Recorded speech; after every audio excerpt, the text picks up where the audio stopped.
আজকে সোমবার, আজকে করব মাছের ঝোল। আর এই মাছের ঝোলটা আমার খেতে খুবই ভালো লাগে। আজকে রুই মাছ ভাজছি এদিকে কড়াতে, আর এখানে হচ্ছে আলু আর কচুমুখী ভেজে রেখেছি ছ্যাঁকা তেলে। আর এখানে আছে আদা, রসুন, কাঁচা লঙ্কা, টমেটোর একটা পেস্ট। তো এই পেস্টটা দিয়ে মাছের ঝোলটা করব, মানে ঠিক ঝোল করব না, মাখা মাখা করে করব। আর এই ঝোল খেতে আমার যে কি ভালো লাগে, কচুমুখী থাকা মানেই আমার সেই জিনিসটাই খুব ভালো লাগে। আর দেখো আজকে সোমবার, কিন্তু আজকে একটু রোদ ওঠেনি, আর এই মেঘলার মধ্যে একদম ভালো লাগে না। আর এই দেখো কুকুরটা ঠান্ডায় কাঁপছে।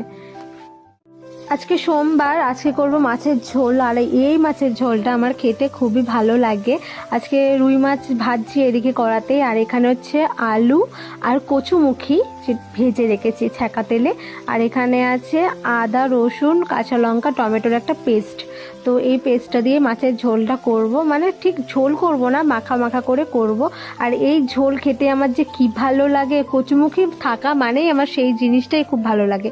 আর দেখো আজকে সোমবার, কিন্তু আজকে একটু রোদ ওঠেনি, আর এই মেঘলার মধ্যে একদম ভালো লাগে না। আর এই দেখো কুকুরটা ঠান্ডায় কাঁপছে। সারাদিন কাজবাজ করেও কাজ শেষ হতে চায় না। এই যে সকালবেলা থেকে রাত অবধি, মানে রাত অবধি না, বিকালবেলা অবধি কাজ করতে হয়, মানে দুপুরবেলা খাওয়ার আগে অবধি, খাওয়ার পরেও আবার কাজ থাকে কিছু কিছু।